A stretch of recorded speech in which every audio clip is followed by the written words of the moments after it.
Alright, so we've discussed what to study and where to study. Now we're going to talk about when you should actually study. Most research shows that most teenagers' brains are most effective from 10 a.m. to midnight. But what I found is that you actually don't want to be studying during those times.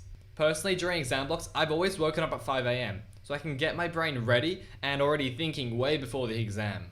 For example, you can't expect to run a 100-meter sprint without having warmed up first. It's the same for an exam. You can't just rock up to an exam without having done any exam practice the morning of or right before. You have to get your brain in the zone, and I do this by waking up early and doing practice questions before the exam.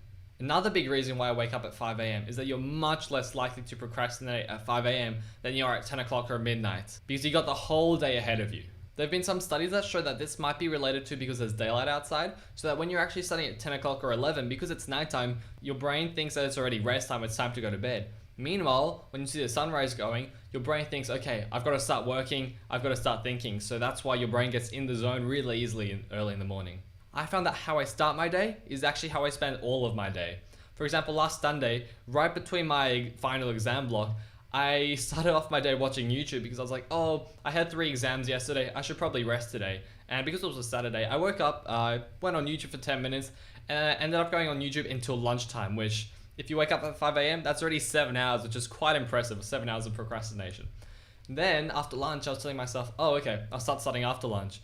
And then, of course, because I wasn't productive the whole morning, I'm like, well, if I wasn't productive then, there's no way I can be productive now. And that whole cycle continued until dinner, and little you know, it's dinner time and I've done 0 study even though I've woken up at 5 a.m.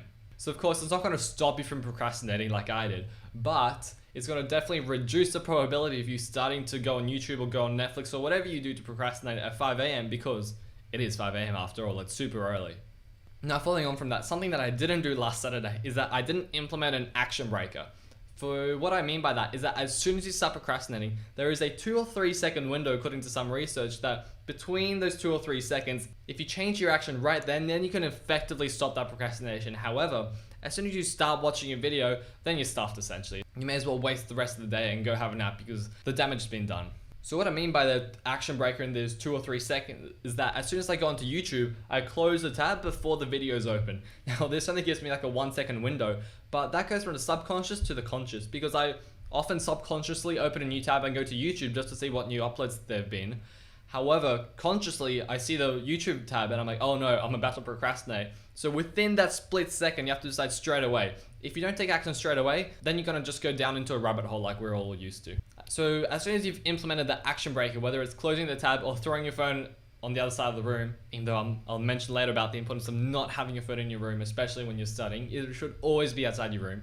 Anyway, if you wake up early, it doesn't have to be 5 a.m. I've got friends that wake up at 6 a.m. and they feel the exact same way. 5 a.m. is a bit too early for them. But of course, if you wake up at 5 a.m., you have to go to bed at 9 or 10 latest because you still want to get those 8 hours sleep. So essentially, wake up early, go to bed early, and you're more likely to actually get some work done.